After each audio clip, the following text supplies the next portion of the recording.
தலைமேல் படுமாறு செய்தார். நம்பியாரை பார்த்தார், இது வயதான முதியவர் போல தெரியாம கால் வைக்கிறார் என்று நகர்ந்தே படுத்தார். வேற இடத்தில் சென்று படுத்தார்.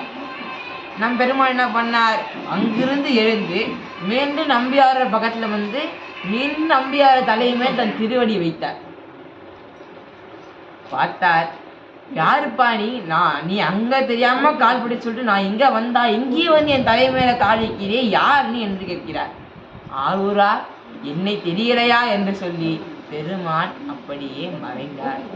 அதன் பிறகுதான் தெரியுது நம்மை நம்பி ஆறுவதற்கு எல்லாம் வல்ல பெருமான் தான் அடியாராக வந்து அவர் தலைமே தன் திருவடியே சூட்டியிருக்கிறார் என்று மனம் கலங்கினார். அழுதார் நம்மை நம்பி ஆறுவர் பெருமான். நம்முடைய திருநாவுக்கரசு பெருமானும் பெருமானுடைய திருவடிதிக்கை பெறுவதற்கு மிக மிக மிக கருணப்பட்டார். நம்முடைய மாணிக்கவாசக பெருமான் அழுது அழுது அழுது மிக நாள் கஷ்டப்பட்டுதான் பெருமானுடைய திருவடி என்ற இன்பத்தை பெற்றார். ஆனால் நம்முடைய நம்பி அவர்கள் கேட்கவும் இல்லை, எதுவுமே பண்ணல. பெருமானே இறங்கி வந்து தன்னுடைய திருவடியை நம்பியார தலைமையில் சுட்டினார். பிறகு திருவாரூர் தலத்தை வந்து அடைந்தார். அங்கு 2 பெண்களின் மேல் கைலாயத்தில் காதல் கொண்டார் என்று கூறினோம் அல்லவா.